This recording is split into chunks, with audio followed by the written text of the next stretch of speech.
Fatima, une jeune femme orpheline, est douce et pleine de cœur. Malgré son passé difficile, elle garde un sourire lumineux. Un jour, elle rencontre Youssouf, un homme gentil et honnête. Ils tombent amoureux rapidement. Leur amour est sincère, comme un rayon de soleil après la pluie. Ils décident de se marier, rêvant d'une vie simple mais heureuse. Le jour du mariage, le village célèbre leur union, même si certains murmurent que Fatima n'a ni famille ni argent. Mais il y a un problème, maman Roukiatou, la mère de Youssouf, n'aime pas Fatima. Elle la regarde avec des yeux froids, comme si elle lui volait son fils. Elle voulait une belle fille riche ou célèbre, pas une orpheline. Elle parle mal de Fatima en cachette, disant qu'elle n'est pas assez bien pour Youssouf. Fatima, elle, reste patiente. Elle aime Youssouf et croit que l'amour peut tout surmonter. Mais les mots durs de maman Roukiatou piquent comme des épines. Cette tension entre elles annonce des jours sombres. Maman Roukiatou est une femme dure et fière. Pour elle, la famille doit être respectée, admirée par tout le village. Elle a toujours voulu que son fils, Youssouf, épouse une femme qui apporterait de l'honneur et de l'argent. Mais quand il choisit Fatima, une orpheline sans rien, elle se sent trahie. Elle ne comprend pas pourquoi Youssouf aime cette fille simple, sans nom ni richesse. Chaque fois qu'elle voit Fatima rire avec son fils, une colère brûle dans son cœur. Elle devient jalouse, comme si Fatima lui volait l'amour de Youssouf. Dès le début, maman Roukiatou traite Fatima mal. Elle lui donne des tâches difficiles, comme laver tout le linge de la maison ou nettoyer la cour sous le soleil brûlant. Quand Fatima cuisine, maman Roukiatou dit que c'est mauvais, même si tout le monde aime ses plats. Elle parle fort devant les voisins, disant que Fatima ne sait rien faire et qu'elle ne mérite pas Youssouf. Ces mots blessent Fatima, mais elle ne répond pas. Elle baisse les yeux et continue, pensant que si elle est gentille, maman Roukiatou finira par l'accepter. Parfois, maman Roukiatou agit comme si elle voulait aider. Elle donne des conseils à Fatima, mais c'est toujours pour la critiquer.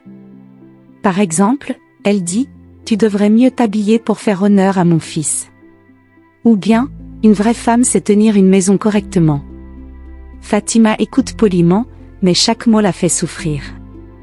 Elle se sent seule, même si Youssouf est à ses côtés. Il voit que sa mère est dure, mais il ne sait pas à quel point elle déteste Fatima. Il pense que c'est juste sa façon d'être. Le village commence à remarquer la tension. Certains soutiennent Fatima, touchés par sa douceur. D'autres écoutent maman Roukiatou, car elle a toujours eu du pouvoir dans le village. Elle sait parler fort et convaincre les gens. Elle raconte des histoires sur Fatima, disant qu'elle cache des secrets ou qu'elle n'aime pas vraiment Youssouf. Ces mensonges se répandent comme du vent, et Fatima se sent de plus en plus isolée. Dans sa tête, maman Roukiatou commence à voir Fatima comme une ennemie. Elle ne supporte pas de voir son fils sourire à sa femme, l'embrasser ou lui tenir la main. Elle pense que si Fatima disparaît, tout redeviendra comme avant, Youssouf sera à elle, et la famille retrouvera son honneur. Cette jalousie grandit comme une mauvaise herbe, étouffant tout ce qui est bon en elle. Elle ne le dit pas encore, mais un plan sombre commence à naître dans son esprit. Elle veut se débarrasser de Fatima, peu importe comment. Pour l'instant, elle attend, observant sa belle-fille comme un serpent guette sa proie.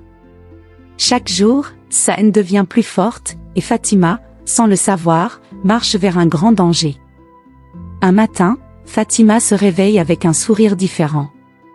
Elle sent quelque chose de nouveau en elle, une petite chaleur dans son ventre. Après quelques jours, elle comprend, elle est enceinte. Son cœur explose de joie. Elle imagine déjà un bébé avec les yeux de Youssouf, courant dans la maison. Elle court lui annoncer la nouvelle. Youssouf la prend dans ses bras, riant et pleurant en même temps. Ils passent la journée à parler de leur avenir. Ils choisissent des prénoms, Aïcha pour une fille, Amadou pour un garçon. Ils rêvent d'une famille heureuse, pleine d'amour. Fatima croit que cette nouvelle changera tout. Elle pense que même maman Roukiatou sera contente d'avoir un petit enfant. Elle décide de lui dire, espérant que ça apaisera sa colère. Un soir, elle va la voir et lui annonce timidement « Je vais avoir un bébé ». Mais au lieu de sourire, maman Roukiatou devient silencieuse. Son visage se ferme, comme une porte qu'on claque. Elle dit juste « C'est bien », mais ses yeux sont froids. Fatima repart, un peu triste, mais elle se dit que sa belle-mère finira par accepter. Dans le village, la nouvelle se répand vite. Les voisins viennent féliciter Fatima et Youssouf. Ils apportent des cadeaux, des vêtements pour le bébé, des fruits, des tissus colorés. Tout le monde est heureux, sauf une personne. Maman Roukiatou, elle, bouillonne à l'intérieur. Pour elle, cet enfant est une mauvaise nouvelle. Elle pense que si Fatima a un bébé, elle deviendra encore plus importante dans la famille. Youssouf l'aimera encore plus, et elle, maman Roukiatou, perdra tout son pouvoir. Cette idée la rend folle. Elle ne veut pas d'un petit enfant qui viendra d'une femme qu'elle déteste. Seule dans sa chambre, maman Roukiatou parle à voix basse, comme si elle complotait avec elle-même. Elle se dit que cet enfant ne doit pas naître. Elle commence à imaginer des moyens de faire du mal à Fatima, mais sans que personne ne le sache. Elle sait qu'elle doit être prudente, car Youssouf serait détruit s'il apprenait la vérité. Elle cache sa colère derrière un faux sourire, mais chaque fois qu'elle voit Fatima toucher son ventre, elle sent une rage monter. Fatima, elle, est pleine d'espoir. Elle chante des chansons douces en travaillant, pensant à son bébé. Elle ne voit pas le danger qui grandit. Elle croit que l'amour de son mari et l'arrivée de cet enfant rendront tout meilleur. Elle parle souvent à Youssouf de leur projet, une petite chambre pour le bébé, des jeux dans la cour, des histoires le soir. Ces moments renforcent leur amour, mais ils rendent aussi maman Roukiatou encore plus déterminée. Elle décide qu'elle doit agir vite, avant que le ventre de Fatima ne devienne trop visible. Cette nouvelle vie, au lieu d'apporter la paix, devient le début d'un cauchemar. Youssouf doit partir pour un voyage. Son travail l'oblige à aller dans une ville loin du village pendant plusieurs jours. Il n'aime pas laisser Fatima seule, mais il sait qu'elle est forte. Il lui promet de revenir vite et lui dit de prendre soin d'elle et du bébé. Fatima sourit et l'embrasse, cachant son inquiétude. Elle n'aime pas être seule avec maman Roukiatou, mais elle se dit qu'elle peut gérer quelques jours. Maman Roukiatou voit ce voyage comme une chance. Sans Youssouf pour protéger Fatima, elle peut agir sans être surveillée. Depuis l'annonce de la grossesse, sa haine a grandi comme un feu qu'on ne peut pas éteindre. Elle pense jour et nuit à une façon de se débarrasser de Fatima et de l'enfant. Elle sait qu'elle doit être rusée. Si quelqu'un découvre la vérité, elle perdra tout, son fils, sa réputation, son pouvoir dans le village. Alors, elle décide de faire passer son crime pour un accident. Elle commence à changer son comportement. D'habitude, elle est dure et méchante avec Fatima. Mais maintenant, elle devient gentille, presque trop gentille. Elle propose de faire la cuisine pour elle, de l'aider avec les tâches, de lui parler doucement. Fatima est surprise. Elle pense que maman Roukiatou commence à l'aimer à cause du bébé. Elle baisse sa garde, heureuse de voir un peu de chaleur. Mais tout ça fait partie du plan. Maman Roukiatou veut que Fatima lui fasse confiance. Un soir, elle va voir Fatima avec une idée précise. Elle sait que Fatima se sent fatiguée à cause de la grossesse. Elle lui dit « Tu travailles trop, ma fille. Il faut te reposer pour le bébé. Je vais te préparer une tisane spéciale, ça va t'aider à dormir. » Fatima, touchée par cette attention, accepte. Elle ne sait pas que maman Roukiatou a trouvé un poison, quelque chose de lent et discret, qu'elle a acheté en secret chez une vieille femme loin du village.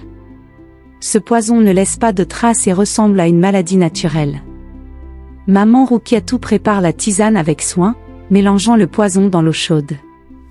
Elle sourit en donnant la tasse à Fatima, disant « Bois tout, ça va te faire du bien. » Fatima la remercie, émue par ce geste. Elle ne voit pas le regard sombre de sa belle-mère, un regard qui cache une joie cruelle. Maman Roukiatou sait que ce poison agira doucement. Fatima se sentira mal, puis elle mourra, et tout le monde pensera que c'est à cause de la grossesse. Elle imagine déjà les larmes de Youssouf, mais elle se dit qu'il oubliera vite et qu'elle redeviendra la personne la plus importante pour lui. Pendant que Fatima boit la tisane, maman Roukiatou reste calme, comme si de rien n'était. Elle parle du temps, du village, pour ne pas éveiller les soupçons. Mais à l'intérieur, son cœur bat fort. Elle sait que son plan est en marche, et qu'il n'y a plus de retour en arrière. Le soir où tout bascule, Fatima est seule dans sa chambre. Elle a bu la tisane que maman Roukiatou lui a donnée, pensant que ça l'aiderait à se détendre. Au début, elle se sent juste un peu fatiguée, comme si elle avait besoin de dormir.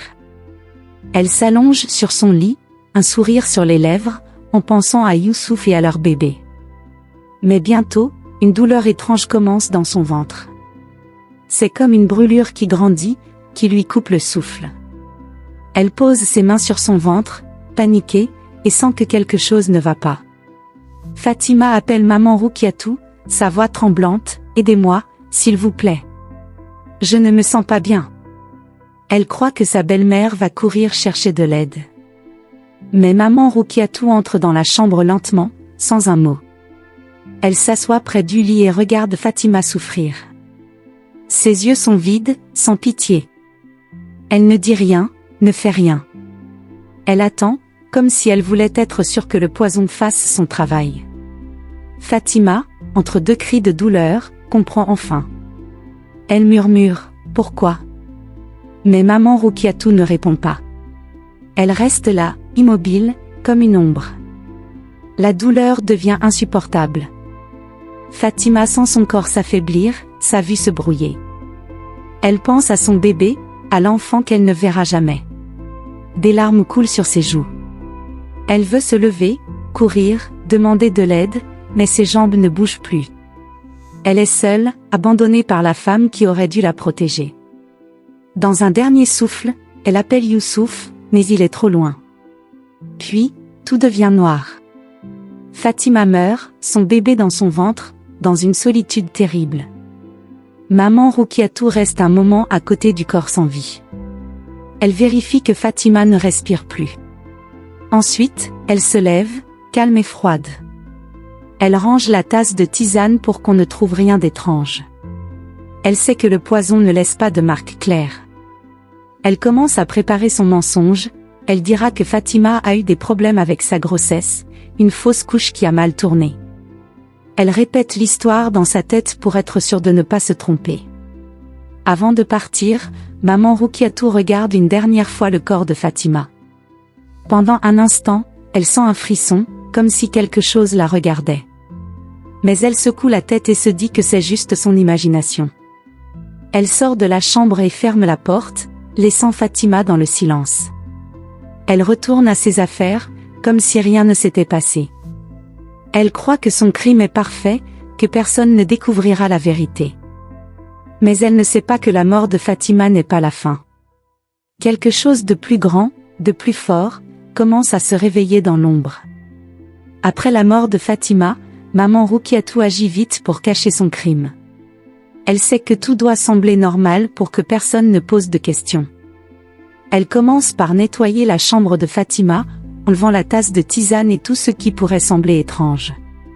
Ensuite, elle prépare son histoire. Fatima a eu une fausse couche et n'a pas survécu à cause de complications.